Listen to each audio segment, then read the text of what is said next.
Lecture du livre de Josué.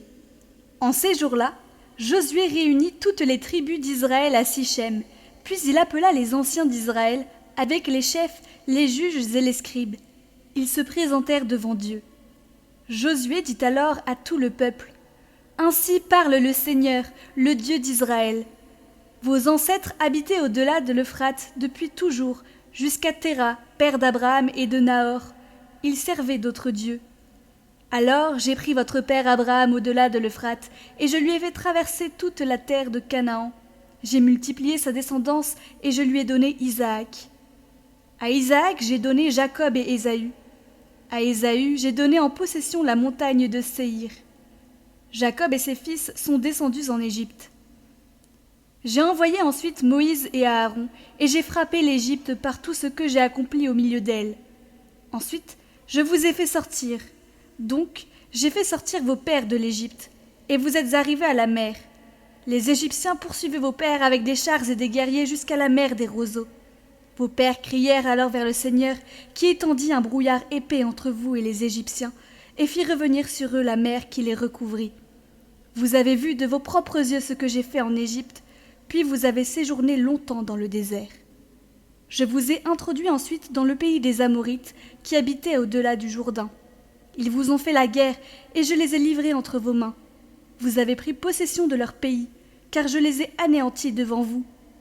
Puis Balak, fils de Sippor, roi de Moab, se leva pour faire la guerre à Israël, et il envoya chercher Balaam, fils de Béor, pour vous maudire.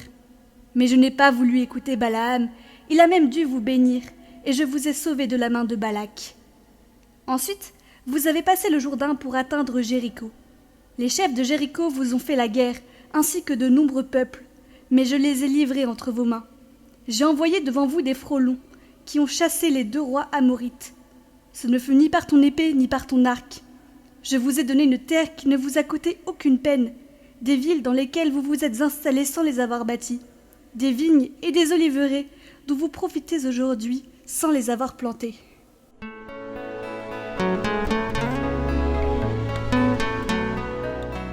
Évangile de Jésus-Christ selon saint Matthieu. En ce temps-là, des pharisiens s'approchèrent de Jésus pour le mettre à l'épreuve. Ils lui demandèrent: « Est-il permis à un homme de renvoyer sa femme pour n'importe quel motif ?» Il répondit: « N'avez-vous pas lu ceci ? Dès le commencement, le Créateur les fit hommes et femmes. Et dit: À cause de cela, l'homme quittera son père et sa mère, il s'attachera à sa femme, et tous deux deviendront une seule chair. Ainsi, ils ne sont plus 2, mais une seule chair. Donc ce que Dieu a uni, que l'homme ne le sépare pas. » Les pharisiens lui répliquent: « Pourquoi donc Moïse a-t-il prescrit la remise d'un acte de divorce avant la répudiation ?» Jésus leur répond: « C'est en raison de la dureté de votre cœur que Moïse vous a permis de renvoyer vos femmes. Mais au commencement, il n'en était pas ainsi.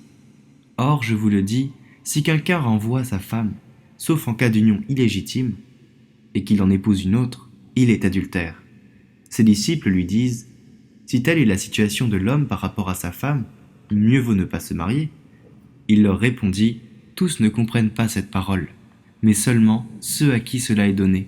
Il y a des gens qui ne se marient pas, car de naissance, ils en sont incapables. Il y en a qui ne peuvent pas se marier, car ils ont été mutilés par les hommes. Il y en a qui ont choisi de ne pas se marier, à cause du royaume des cieux.